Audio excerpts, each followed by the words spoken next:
Hello, my name is Melissa Kozul. I'm a research fellow at the University of Melbourne in the Department of Mechanical Engineering. I started my PhD in fluid mechanics, so it's the study of fluid flows, of turbulent fluid flows, and now I work on those same flows in a gas turbine, which we'll talk about that later. And I study these flows using supercomputers. Pawsey was involved in the International High Performance Computing Summer School for the first time this year, and so it was finally a chance for Australians to be part of it. So when I found out about this opportunity, I applied and talked a little bit about the project that I do, and was delighted to be accepted to it. We got to go to Atlanta. One of the highlights was meeting all of the other Australian researchers that use these supercomputers alongside me from very different fields, if it's astrophysics or quantum computing, and that itself is kind of fascinating. I think sometimes we can all stay in our own silos, and it was a beautiful thing to speak not just to other people doing fluid mechanics like I do, but in completely other fields of physics and engineering. And so I think that was a really nice network within our own Australian contingent. And of course, there was all the rest of the international participants involved.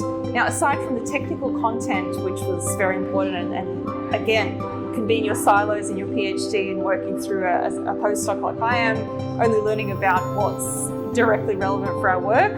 That's obviously kind of the practical thing day to day, but it's also good to step outside of that and to learn a little bit wider things happening in HPC and in machine learning. They covered a lot this year. And so that was sort of things maybe not directly relevant today or tomorrow, but to bank for a later day.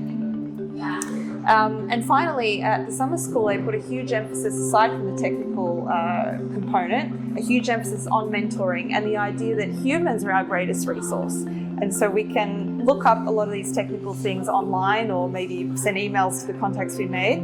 But these conversations face-to-face about career progression, about career options, these are perhaps best had face-to-face. And so that was a wonderful aspect of the summer school, the mentoring part of it. I would really recommend, especially I think maybe a little bit earlier than me, so I'm a postdoc, I'm fairly set on what I want to do, but I thought for people in their PhDs that it would be an amazing opportunity to be exposed to different career pathways with your HPC skills. So I thought this was a brilliant thing. Again, when you're doing your PhD, you're sort of usually only exposed to the academic pathway. And so at this summer school, they were really fantastic in talking about all the potential things that you could do with these very valuable supercomputing skills.